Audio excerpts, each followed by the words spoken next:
Que se passe-t-il lorsqu'une partie de notre vie s'effondre alors que la suivante n'est pas encore construite? Pourquoi certaines périodes de changement nous donnent-elles parfois l'impression de perdre nos repères, notre confiance ou même une partie de nous-mêmes? Et surtout, comment traverser les grandes transformations de l'existence sans se perdre en chemin? Bienvenue dans le podcast Les Voix de l'Harmonie. Je suis Patricia Penaud et je suis heureuse de vous retrouver pour ce 6e épisode de notre saison, Revenir à soi dans un monde qui nous disperse. Aujourd'hui, nous allons parler de ces moments particuliers que la plupart d'entre nous rencontrent un jour ou l'autre.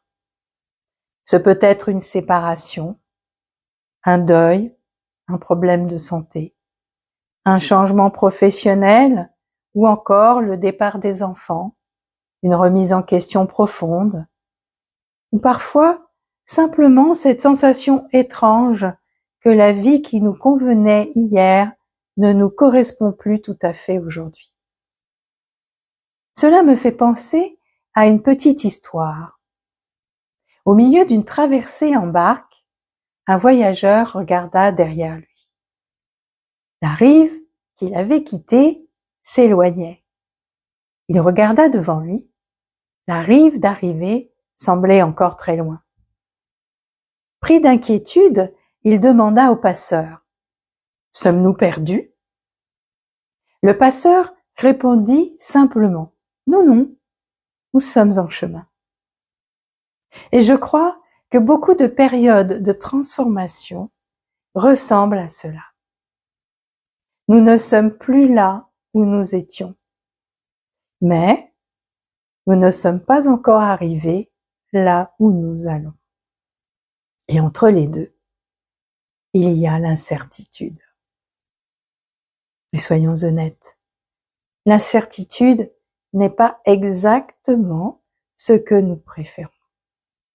Nous aimons savoir où nous allons. Nous aimons prévoir ce qui nous attend. Avoir le sentiment que les choses sont sous contrôle. Nous aimerions recevoir un petit courrier de la vie nous disant « Ne vous inquiétez pas, tout va bien se passer. Voici le plan détaillé des 6 prochains mois. » Malheureusement, ce courrier n'arrive jamais. Alors, nous avançons comme nous le pouvons, avec nos questions, avec nos doutes, et cette impression de marcher dans le brouillard, sans distinguer très clairement le chemin, un pas après l'autre, sans voir vraiment très loin devant nous. Nous aimerions souvent que les changements soient rapides, parfaitement organisés. Un peu comme un déménagement où tout serait bien rangé dans des cartons et bien étiqueté. Nous aimerions presque pouvoir inscrire sur chaque carton ancienne vie, nouveau projet, identité toute neuve, puis tout remettre en place en une seule journée. Malheureusement, la réalité ressemble rarement à cela. La plupart des transformations sont désordonnées. Elles nous bousculent, elles nous obligent à nous poser des questions et viennent parfois même ébranler des certitudes que nous pensions inébranlables. Lorsqu'une séparation survient, ce n'est pas seulement une relation qui se termine. C'est aussi parfois une manière de se définir qui disparaît. Lorsqu'un problème de santé survient, il arrive que bien d'autres repères soient eux aussi bousculés. Nous découvrons parfois que ce n'est pas seulement notre quotidien qui change, mais c'est aussi notre manière de regarder la vie. Lorsqu'un changement professionnel se présente, ce n'est pas seulement un travail qui se termine. C'est parfois toute une identité qui s'est construite au fil des années et qui demande à être réinventée. Et c'est souvent là que commence la véritable transformation. Car une transformation, ce n'est pas seulement un changement extérieur, c'est aussi une évolution intérieure. La difficulté, c'est que nous avons tendance à vouloir redevenir rapidement la personne que nous étions auparavant. Comme si la transformation n'avait été qu'un incident de parcours. Or, certaines expériences ne nous ramèneront pas à l'ancien nous. Elles nous invitent au contraire à devenir quelqu'un de nouveau. Et c'est ça qui peut faire peur. Car dans les périodes de transition, nous avons souvent l'impression de ne plus être tout à fait nous-mêmes. Il arrive que nous nous sentions différents de d'habitude. Peut-être plus sensibles à certaines situations, plus hésitants, parfois même plus facilement déstabilisés, comme si nos anciens repères ne suffisaient plus tout à fait. Nous pouvons même parfois aussi être plus fatigués, sans raison apparente. Et on pourrait se demander, mais qu'est-ce qui m'arrive? Pourquoi suis-je aussi perdu? Pourquoi est-ce que je réagis comme ça? Beaucoup de personnes décrivent cette impression lorsqu'elles traversent une période de transition. Et c'est peut-être tout simplement qu'une partie de nous quitte un paysage familier, alors que le suivant n'est pas encore dessiné. Et cela demande énormément d'adaptation. Même lorsqu'il s'agit d'un changement positif. D'ailleurs, nous parlons souvent du stress lié aux difficultés, mais nous oublions que les beaux changements peuvent aussi, eux, être déstabilisants. Même une bonne nouvelle pourrait nous déstabiliser. Un nouveau travail, des nouveaux repères, une rencontre qui compte, un projet qui enfin se concrétise. Chaque nouveauté nous demande un temps d'ajustement. Parce que nous ne savons pas encore qui nous sommes en train de devenir dans cette nouveauté. Imaginez une chenille au milieu de sa métamorphose. Je doute fortement qu'elle se sente particulièrement rassurée. À un moment donné, elle n'est plus vraiment une chenille. Et elle n'est pas encore un papillon. Et puis, entre nous, si les chenilles avaient un groupe de discussion sur WhatsApp, je pense que les échanges seraient assez inquiétants. Du genre, ah, je perds mes repères. Oula, je ne ressemble plus à qui j'étais. Ah, je ne sais pas ce qui m'arrive. Est-ce que quelqu'un comprend ce qui se passe? Et probablement qu'une vieille chenille répondrait « Patience, patience, tu es en train de devenir quelque chose que tu ne peux pas encore imaginer. » Beaucoup de périodes de transition ressemblent à cela. Nous ne sommes plus tout à fait celui ou celle que nous étions. Et nous ne savons pas encore qui nous serons demain. Je crois que l'une des difficultés des périodes de transformation, c'est que nous les interprétons souvent comme des échecs. Il nous arrive de prendre le doute pour un mauvais signe, ou la confusion va nous inquiéter. Et le simple fait de ne plus savoir nous donne parfois envie de retrouver très vite des certitudes. Pourtant, ces passages font souvent partie du voyage, alors qu'en réalité, il arrive que le doute soit simplement le signe qu'une ancienne certitude est en train de devenir trop petite pour nous. Que la confusion est normale puisque des choses sont en train de changer. que le fait de ne plus savoir doit être accepté en tant que tel. Et ça va tout changer dans la manière de vivre cette transition, en y apportant plus de paix et de sérénité. Alors, comment traverser ces périodes sans se perdre? La première piste qui me vient et que j'aimerais partager est peut-être le plus difficile. C'est d'accepter de ne pas tout comprendre immédiatement. Nous voulons souvent donner du sens trop vite.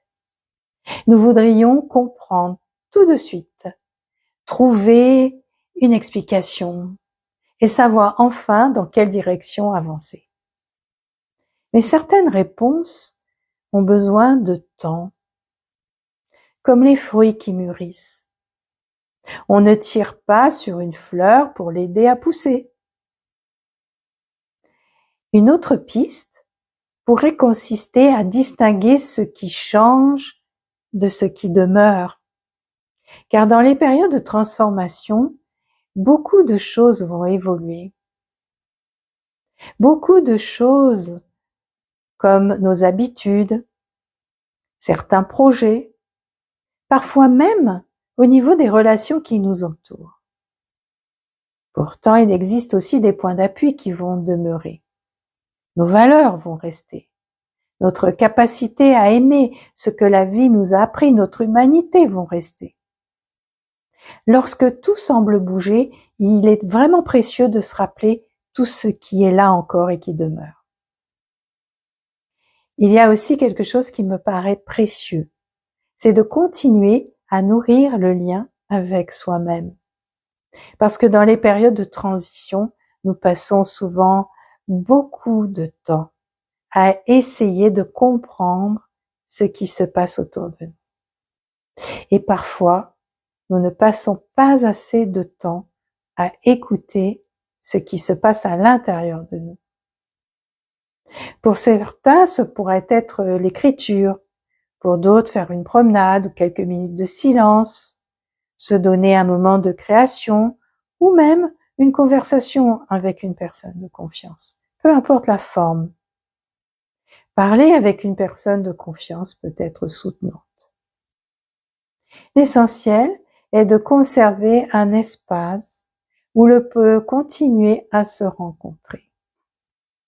Et puis, il y a aussi une autre idée que j'aimerais partager avec vous. Nous pensons souvent que traverser une transformation consiste à devenir plus fort, mais je n'en suis pas certaine. Je crois que certaines transformations nous invitent surtout à devenir plus vrais. Elles nous invitent à déposer ce qui ne nous ressemble plus, pour que nous puissions nous rapprocher progressivement d'une vie qui est plus fidèle à ce que nous sommes et à ce dont nous avons envie.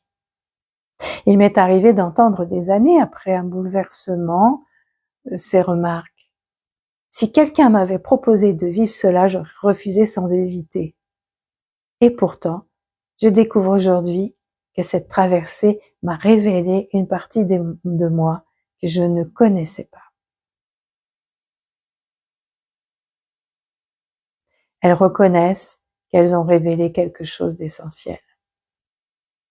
Et parfois, ce n'est pas la situation elle-même qui nous transforme. C'est la rencontre que nous faisons avec nous-mêmes, que les événements que nous traversons rendent parfois possible. Avec le recul, beaucoup de personnes découvrent que les périodes qu'elles voulaient absolument quitter sont devenues les plus grandes enseignantes de leur vie. Et ce n'était pas parce qu'elles étaient agréables. Elles ont parfois obligé une partie de nous à bouger, à croître, à inventer une manière plus juste d'être présent dans notre vie. Et cela, nous ne pouvons pas le voir lorsque nous sommes dans le changement. Nous le voyons généralement qu'après coup. Malheureusement, la vie refuse toujours de nous envoyer la bande-annonce avant le film. Vous savez que j'aime bien les questions, parce que je trouve qu'elles aident à éclairer notre conscience.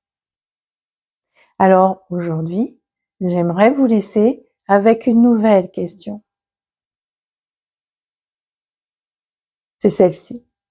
Quelle question la vie est peut-être en train de vous poser aujourd'hui à travers la période que vous traversez actuellement? Au lieu de regarder uniquement ce qui s'éloigne, essayez d'observer ce qui cherche doucement à prendre naissance en vous. Avant de nous quitter, j'aimerais vous dire quelques mots sur le prochain épisode. Nous allons explorer ensemble une question qui accompagne souvent les périodes de transformation. Peut-on vraiment être soi-même? Existe-t-il un vrai soi? Pourquoi est-ce parfois si difficile d'oser être pleinement qui nous sommes? Et qu'est-ce qui nous en empêche réellement? Si cet épisode vous a parlé, n'hésitez pas à laisser un commentaire et à partager ce podcast autour de vous. Peut-être qu'une personne de votre entourage traverse actuellement une période de changement et a besoin d'entendre qu'il est possible d'avancer sans tout comprendre immédiatement. Je vous dis à très bientôt.